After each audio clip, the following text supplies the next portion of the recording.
Greeting scholars, or greeting scholars. Like my new prop? All right, here we go. Back at it. We are reviewing for Unit 10, which we did, which was on imperialism and leading up to including World War I. And the first three questions all have to deal with imperialism. First question here was on differences between the imperialism during the time of Columbus and Cortez and those guys, and the imperialism that's at the very end of the 1800s. Second question was a DBQ 7 years ago on why imperialism in Africa. And then there was a question on how industrialization is linked to imperialism and how this imperialism helped develop a consumer culture in this period in the last half of the 1800s. So just I'm going to give you a run through of some information here, starting with the early imperialism.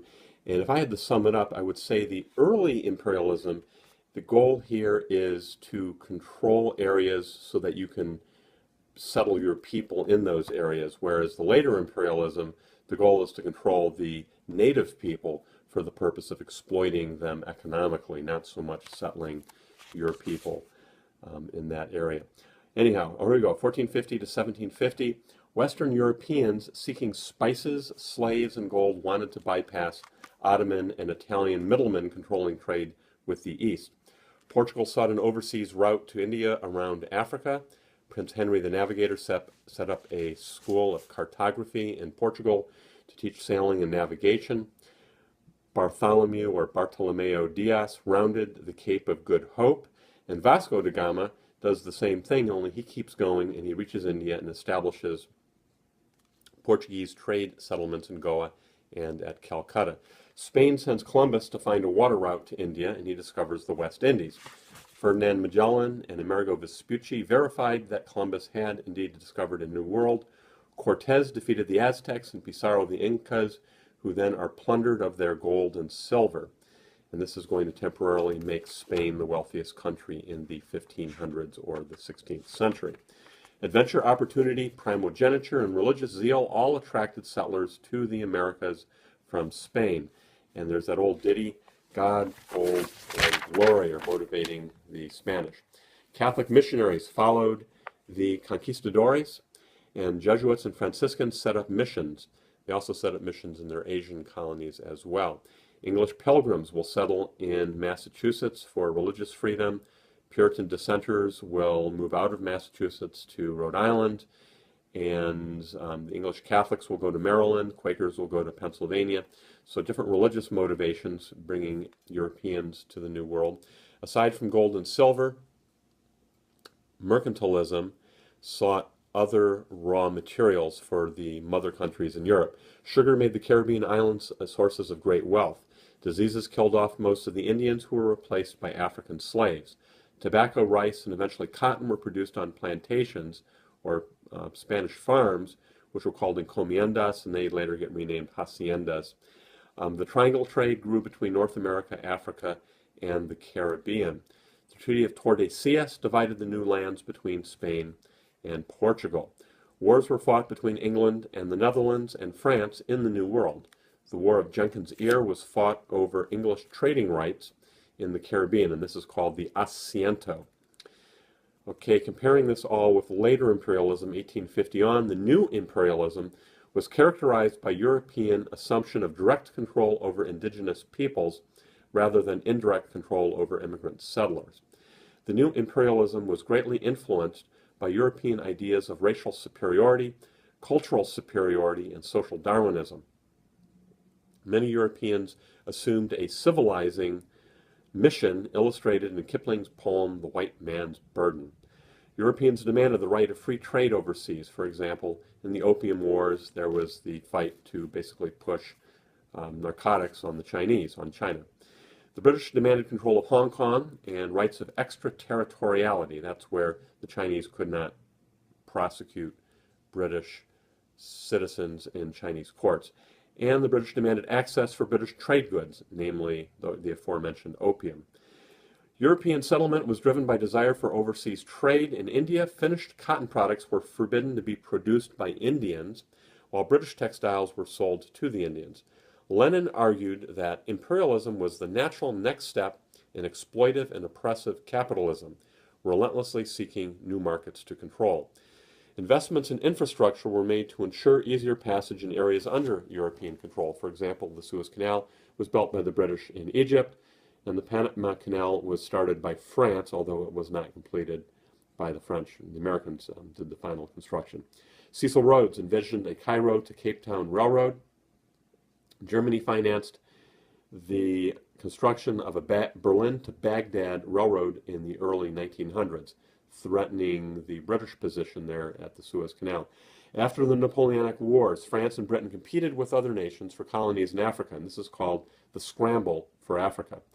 Rules governing colonial claims were formalized at the 1885 Berlin Conference. Britain was concerned about protecting India, leading to a showdown at Fashoda. This is a place in Sudan with France. This is just south of what would be Egypt. The Crimean War, in part, was over British concern over control of the eastern Mediterranean. The British government assumed control over India following the 1857 Sepoy Rebellion. Discovery of gold and diamonds in South Africa led to the 1899 Boer War over the Transvaal and the Orange Free State. These are between the earlier Dutch settlers and the English newcomers.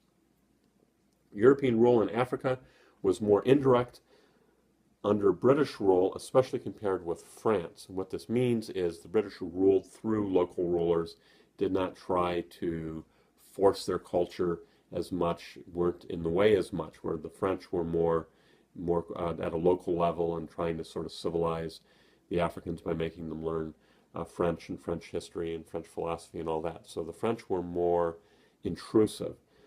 Algeria was eventually settled by 1 million French settlers, the Pied Noir.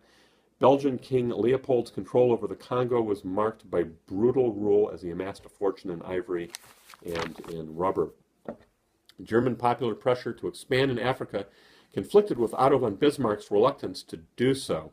Remember, Bismarck's the guy who talks about the Balkans not being worth the blood of a Pomeranian grenadier, and Wilhelm I is an agreement with Otto in keeping the Europeans out of overseas squabbles. This all turns around when Wilhelm II, remember he's the guy that starts World War I in Europe in 1914, under Wilhelm II, Germany will grab land in Africa and Cameroon, Namibia, and East Africa, what would be Tanganyika, today's Tanzania. And Italy will establish colonies in Eritrea and Ethiopia and Somaliland. As far as the consumer culture, we're going to talk about here a little bit again about the industrialization and sort of try to tie that with imperialism. It's a very odd question when they asked it.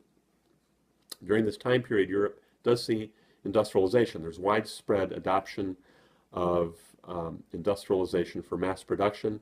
There's a rapid development of new technologies, especially in transportation and communication, such as railroads and telegraphs, steamships. Overproduction of goods caused a drop in prices for consumer goods, which is good for the consumer, means there's more production, the middle class will expand. There's declining infant death rates and higher life expectancy, and there's an accompanying rapid rise in urbanization, as the agricultural revolution will produce more food at a cheaper price using fewer farmers. The size of the middle class will grow, and there's all sorts of new goods, and depending on where we are exactly in history here, eventually there's going to be radio and movies and telegraph and telephone, the internal combustion engine after 1900. There's going to be electricity and chemical industry production, refrigeration, photography. All these new goods are going to be sort of emerging at the turn of the century. There's going to be improvements in the understanding of public health, and medicine will transform the longevity of Europeans. As far as imperialism, transportation and communication developments such as steamships and airplanes and canals and trains and telegraphs and telephones will facilitate the exchange of goods and the control of natural resources at some distance from Europe overseas. Access to raw materials will increase, for example, jute, which is that fiber for making rope, cotton, rubber, coconut oil, sugar, cocoa, coffee, minerals, just to name some. Some colonial examples: the Congo is pouring out ivory and rubber, South Africa gold and diamonds, India is producing tea and oil seeds and jute, and I don't remember what was in that blank in your review book, so I'll just exit out for right now. Contact with Europe stimulated colonial attraction, or the colonies' attraction for European goods, and European economic and cultural dominance was established worldwide. As far as consumer culture, cheaper food costs and an increase in real wages allowed for more European spending on consumer items, including those items from overseas. Massive population growth in the cities occurred.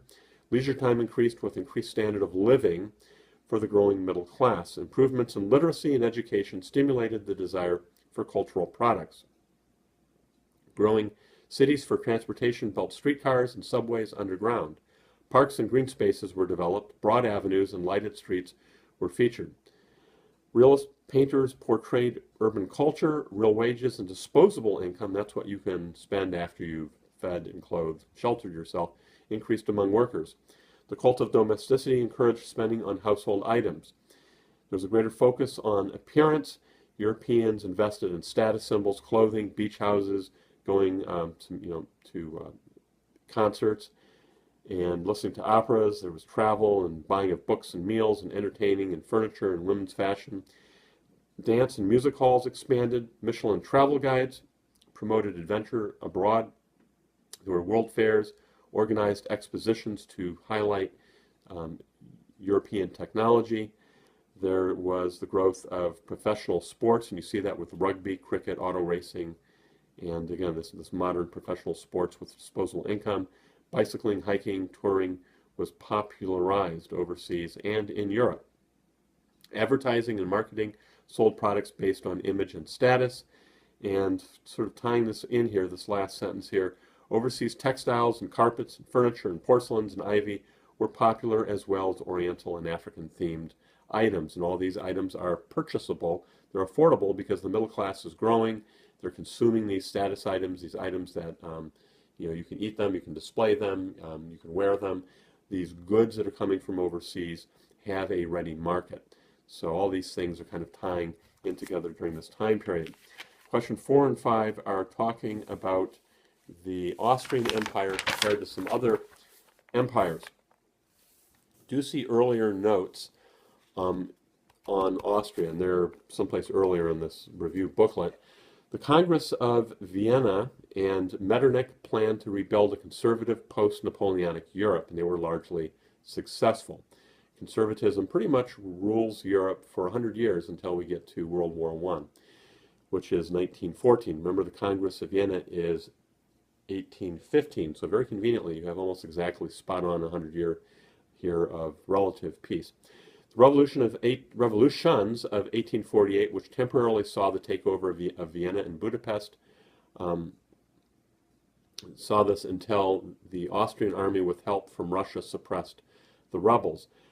Austria repressed restive nationalities that had risen up in 1848, such as the Magyars, who are the Hungarians, and the Czechs. In 1867, the Austrians consent to the creation of the dual monarchy, and this is they gave autonomy, they gave self-rule to the Hungarians, yet still under the Austrian Habsburg crown. There is a dual and then a triple alliance with the Austrians in Germany, and then with the Austrians, Germany, and Italy. 1914, Franz Ferdinand is assassinated by the Black Hand, a Serbian terrorist group. That will lead to World War I, and at the end of this, you do see the unraveling, the unmaking of Austria at Versailles. Austria will be sliced and diced up into Austria, into Hungary, into the Czechoslovakia, into Yugoslavia, and partially into Poland. Russia is the loser in 1856 in the Crimean War. The Tsars oppressed radical groups such as People's Will and Land and Freedom. There's no moderation, there's no middle ground for reform in Tsarist Russia. Alexander II frees the serfs. In 1861, he sets up local governments called zemstvos. The idea is a little devolution of power. Alexander III oppresses non-Russians under his program of orthodoxy, autocracy, and nationality. And you can sort of read in here, these would be the Baltic states, these would be the Finns, these would be the Poles, these would be Ukrainians. This is a period of great out-migration to the United States at the end of the 1800s under Alexander III. There's the oppression of Polish rebels in particular in this series here of the 1830 and 1848 rebellions. There's pogroms against Jews. Anti-Semitism is everywhere in Russia. 1805, Russia loses the Russo-Japanese War, and hundreds are killed in St. Petersburg, when protesters march on the Tsar's palace during what's called Bloody Sunday. The Tsar does give his people a Duma, but there's a couple elections until he gets a Duma that is satisfactorily conservative for him. Sergei Witt pushes for more industries, for tariffs. He's going to be pushing to modernize Russia. Russia will join the Three Emperors League, sort of a spin-off here of the Concert of Europe, and these will be the Austrians, the Russians, and the Prussians. Before World War I, Russia will join the Triple Entente. Russia is concerned about Austria arguing down in the Balkans, so Russia will join the French and the English in an alliance at the start, at the onset of World War I. The Ottoman Empire, the winner of the Crimean War, is the Ottomans. Yeah, the Ottomans will be aided by the French and the British, who are worried about Russian expansion into the Mediterranean. So the Ottomans are not on their own here. They're being aided by the Brits and the French, and the Russians are the big losers here in the Crimean War. 1839 to 1876, you have what's called Tanzimat, T-A-N-Z-I-M-A-T, which is the Ottoman program for reform. And the Ottomans realize they're way behind the rest of Western Europe, so they're going to pursue equality of taxation, religious freedom, freedom of the press, representative government, and education. All of these will be rescinded by a later sultan. 1909, the Young Turks will overthrow the Sultan. 1912, 1913, Turkey will lose most of its Balkan provinces, Serbia, Romania, Bulgaria, Montenegro. And between the 1890s, actually, in the 1890s, about 200,000 Armenians will be massacred. So there is killing of massacring of Armenian Christians well before the 1915 massacre, genocide of over 1 million during the middle of World War I. Question 5 through 6. Compare the French Revolution and the Russian Revolution. And these were two different questions that the AP is asking. In France, the Bourbon dynasty under Louis XVI was plagued by corruption, a poor economy, and the unjust treatment of the lower classes. Louis XVI was bankrupt because of the 1754 through 1763 7 Years' War, in which France lost Quebec/Canada, followed by France backing, ironically successful, of America in their war with Britain, but this is going to drive France into bankruptcy, leading into the French Revolution. So the French beat the Brits, but this win comes at a cost where they really can't afford. Also, Versailles, the Versailles opulence swallowed revenue from the French treasury. Differences with the Russian Revolution. France had horrible war debts. France had not just been defeated in a long, bloody war like the Russians in 1917.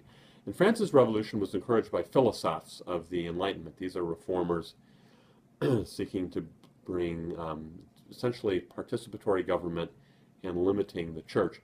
Russia, it's important to note there's two revolutions in 1917. The shorthand is the communist Marxist Bolshevik Revolution of 1917, but you guys are the A team, and you guys know that the Tsar will abdicate and Alexander Kerensky will institute a provisional government, which is democratic, for a short gap of 6 months, but he blows it by staying in World War I, which leads to support for the communists to end this huge fiasco. The Romanov dynasty humiliatingly lost to Japan in the Russo-Japanese War, 1904 to 1905. The Tsar soldiers murdered hundreds of peaceful protesters in St. Petersburg on Bloody Sunday. The Tsar's army lost millions of men to the Germans in the Great War, aka World War I. The Russian army was poorly led, poorly fed, poorly equipped. In Russia, there was a famine and hunger because of the war, and there were food riots in the cities in 1917. The Tsar had lost respect when many believed his wife and daughters had been seduced by the monk Rasputin. The February Revolution, Tsar Nicholas II abdicates and turns rule over to Kerensky and the provisional government, whose his colossal mistake was to keep fighting the Germans. This provisional government will lose the support of the people who are hoping for the end of World War I. November Revolution, Lenin's Bolsheviks overthrew the provisional government, signed the Treaty of Brest-Litovsk in 1917 with Germany surrendering the Ukraine and the Baltics. Lenin promises the Russian people peace, land, and bread. Contrast late European attitudes and policies about race to those after 1950. Well, late 19th century, that's the late 1800s, Herbert Spencer advocated social Darwinism, which implied racial superiority of some groups. Rudyard Kipling, in his poem The White Man's Burden, referred to British/European imperialism. Anti-Semitism was seen in France's Dreyfus Affair and in Russia's pogroms. The Jewish response to this, Theodor Herzl sets up a program of Zionism, the beginning of a claim to go back to the Middle East and reconstitute Israel. After 1950, you see immigrants to Europe from the Middle East and Africa, to Britain from India and Pakistan, from the Caribbean and Africa, to France from Africa and Algeria after the war for independence. In Germany, you have millions of guest workers from Turkey, and there is an anti-immigration reaction by Jean-Marie Le Pen in France. There's the growth of neo-Nazism and the skinhead movement in Germany. And there's also the rise of other anti-immigration parties in most countries. For example, Golden Dawn in Greece, the National Front in France. The USSR has continuing anti-Semitism, and you have the immigration of over 1.5 million Jews after the fall of communism. They make their getaway when the going is good here. Question 8. Challenges to British liberalism between 1880 and 1914. Feminists in the 19th century did not get the right to vote, but they won some property rights, some custody rights, and access to some professions on a very limited basis. Radical men feared women would be swayed by conservative clerics. Liberal men feared they would be influenced by radical suffragettes. 1918, property-owning women received the right to vote. The Women's Social and Political Union, the WSPU, under Emmeline Pankhurst, engaged in vandalism and violence, mass arrests, hunger strikes, and evidently in suicide with Emily Davidson at Epsom Downs. As far as Irish nationalists, Gladstone, a Liberal Prime Minister, proposed Irish Home Rule. He was opposed by other Liberal MPs who wanted to protect property rights of the Irish in Ireland. Liberals disestablished the Anglican Church, though, in Ireland. The Church of Ireland is not the Catholic Church, but is the Anglican Church, and that gets disestablished. In 1914, you have the Easter Rebellion in Dublin by Sinn Féin, then a guerrilla war in Ireland, and in 1921, Ireland becomes a free state under the British monarch, followed by a civil war until 1923 by those who want no part of even giving a nod to the Queen. After World War II, the Irish will declare themselves a republic and completely independent of any even fictional support for the Queen and the British Empire. British socialist goal was to increase political participation to pass pro-worker legislation. The Fabian Society is a society of British Reform Socialists. Historians, question 9, speak of the rise of mass politics in the period 1880 to 1914, define this phenomenon, and analyze its effects on European politics in this period. Well, you have universal manhood suffrage in Switzerland, Spain, Belgium, the Netherlands, Norway, and Italy during this time period. In France, you do have the rising up of radicals in the Paris Commune at the end of the Franco-Prussian loss, the war that the French lose. The Paris Commune is a socialist takeover of Paris after this Franco-Prussian war, and the Dreyfus Affair will split France apart. And this is largely a reaction to this war loss of Alsace and Lorraine. Germany in 1875, the Social Democratic Party is formed. This is a democratic socialist party. 1883 through 90, Bismarck is to co-opt the socialists will pass social welfare legislation giving limited health insurance, old age pensions, disability, and accident insurance. The Erfurt program of Edward Bernstein will push revisionism. This is democratic socialism. In Britain, the Third Reform Act will expand the franchise once again. Home Rule in 1886 for Ireland will be defeated by the Commons. 1902, the Labour Socialist Party is formed. And in 1911, the Commons strips the Lords of their veto power. In Russia, Russian socialists split between the Bolsheviks and the Mensheviks. In 1905, the Tsar granted a legislature, the Duma. 10. Compare nationalism in Germany with Austria. Seems like we did something like this back in an earlier unit, but we'll go through it once again. Nationalism in Germany was constructive, not destructive, like in Austria. The Frankfurt Parliament earlier in 1848 had offered the kingship of united Germany to the King of Prussia, who rejected it. Otto von Bismarck's program of blood and tears united Germany after its war with France. Nationalism laid the cultural groundwork in creating Germans through stories and through music. In Austria, nationalism is divisive, it's destructive. Austria's many groups were a disintegrating force. Magyars/Hungarians, Croats, Serbs, Czechs all wanted self-rule or freedom. You have the 1848 revolutions, where groups like Louis Kossuth's Hungarians are rising up and being squashed at the very end. 1867, you see the dual monarchy set up, sharing power with the Hungarians, with the Habsburg Italians. You have in 1914, a Serbian nationalist murders the Archduke Franz Ferdinand on the Duke's tour of Sarajevo, which is the capital city of Bosnia. Austria-Hungary will cease to exist as an empire after World War I, when the Habsburg dynasty ends. So you see here, in Germany, Otto von Bismarck is making Germany out of pieces, and World War I is making many new nations out of Austria, which will disintegrate. All right, 11.